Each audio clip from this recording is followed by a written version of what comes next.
This is a brief profile of some of the careers that our past students have gone on to. And if you are you here for science communication? Okay, some of these people actually did, in previous years, there was a version of the programme that combined elements of the current HSTM, the current science communication master's programmes. They were divided up a couple of years ago, and you will see that some of these people have actually gone on to SciComm careers, so this might be useful to you as well.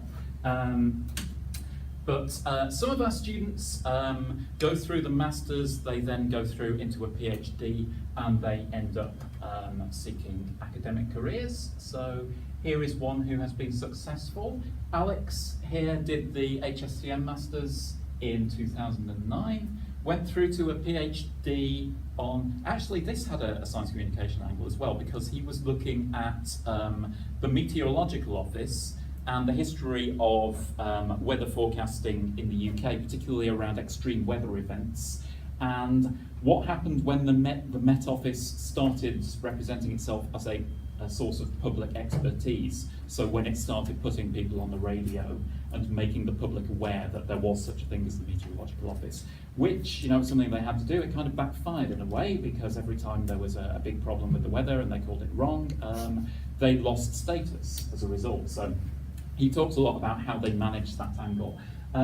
He has had various short-term roles as a researcher on various things. He's done a bit of environmental history. He is, since that project, he has ended up at Newman University in Birmingham, and he's working on a very wide-ranging interdisciplinary project about media representations of evolution and its relationship to various religions. In 20th century Britain, actually that's what he works on. Some of the other people on that project work on a wide variety of international approaches to evolution. So it's the kind of project that calls for somebody with a bit of an interdisciplinary background, and that's something that we believe that we are good at. Okay, we take in people from people who have humanities backgrounds, who have science backgrounds, medics at various stages of training, and we get everybody to talk to everybody else, and we expose people quite deliberately to a range of different disciplinary approaches. This is Rosie, who she did the masters as a part-timer a few years ago, while she was working for the University of Salford as a recording studio manager. And she rather intelligently did a research project on the history of recording studios, which her employers were quite happy with. She actually ended up, she has an interesting niche job. She writes specialist documentation for high-end recording studio equipment. So this is an interesting use of a science and engineering background combined with one of the things that all of our programs can provide, which is skills in writing, and specifically skills in writing to a specific audience, working out what that audience is going to need and providing it. This is Anthony, who has ended up, he's one of the few graduates who've gone through to library activities.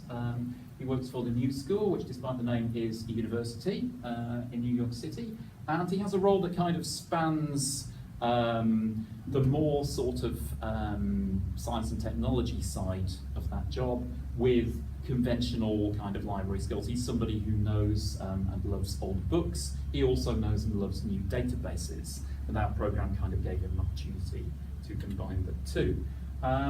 This is Leah. Leah actually, as an undergraduate, she was a computer scientist, but interested in history, also interested in science communication. Did, as I say, a version of the program that kind of spanned the two, and she has ended up as a PR consultant. This is her out in China, visiting a paper factory, which is one of the clients of this agency, 6 Degrees, which specialises in science, technology, and various kinds of industry. Again, it's having that background and combining it with skills in writing that's key there. This is Rachel, who is actually now back with us. She did the masters some years ago. Then she went off to work in the Science Museum as a curator.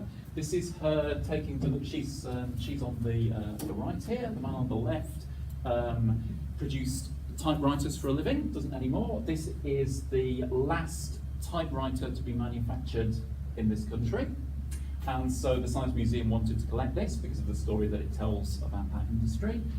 Having gone and worked in museums for a while, she has come back and is now studying for a PhD with us part-time. And finally, this is somebody who went through from the Masters to a PhD. This is Melissa. She is an ex-physicist, okay, as all the best people are, I think we can agree.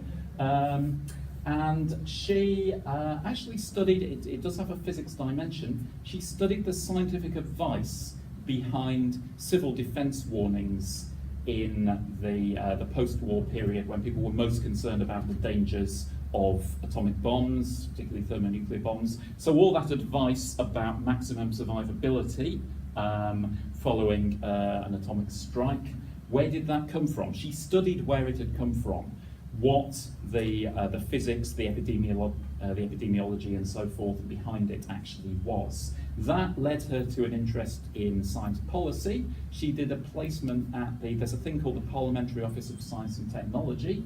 From that, she ended up, she did some very, very good work. She could have gone into an academic career, she didn't. She went into the civil service, and she's taken on various roles. She spent a while in the Cabinet Office. She spent a while in the Department for Transport, working on rail freight. Okay, so I hope that's sufficient of an illustration to make it clear that there is quite a wide range of roles that you can end up in that are directly relevant to the skills you gain on our programs. And I also said I had some slides on funding. Should we say we're still finishing up the history of science, technology and medicine and medical humanities part of the session. So, but this is already relevant for science communication if you've joined us for the science communication part. Okay, so start with the bad news. These are the fees. We wish they weren't. They respond to national trends and they are set directly by the university, and there is unfortunately nothing we can do about them. So we have, for a full-time student, 9,500 is the UK EU fee. For international students, it's 18,000, and the part-time fees are half of that in each of the 2 years. There is, as some of you will know, a postgraduate loan. It is, unfortunately, it is not intended to provide living expenses as well as covering the fees. So the fees are £9,500. The maximum loan you can apply for is slightly more than £10,000. And the eligibility here, because I know some of you may fall foul of this regulation, it's not very helpful. You have to be classed as normally living in England. And what does that mean? That is a fabulously complicated grey area that has caused a number of difficulties for a number of people. You need to get specialist advice if you live in other parts of the UK. Basically, you have to be settled resident here, not just attending in England for the purposes of some pre-existing study, such as an undergraduate course. The repayments are 6% of annual salary when you start earning, in addition to any undergraduate loan repayments. So it's not ideal. It does help some people to get into postgraduate study who otherwise wouldn't be able to.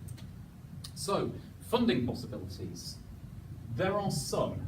They are limited, they are highly competitive, and as far as I deal with them, which is for history of science, technology and medicine, they are all very specifically linked to postgraduate research opportunities. So using your master's year, your postgraduate taught year, as preparation for then going on to postgraduate research. So there are 2 funding councils in the UK which can fund our kind of programme. The Economic and Social Research Council and the Arts and Humanities Research Council. Both of these offer highly competitive funding streams with deadlines in early February. You need to have a strong application, you need to have a strong track record, and you need to be able to demonstrate a good fit to the particular program you're applying for to have a realistic chance of funding. If you think that may be you, if you're looking at the HSTM program, then talk to me about it sooner rather than later. Okay. There are possibilities there. The other possibility, main possibility, is the Wellcome Trust, which some of you will have heard of. It focuses on, let me make sure I've got this right. It now focuses on medicine and the related biosciences and healthcare in general. Yeah.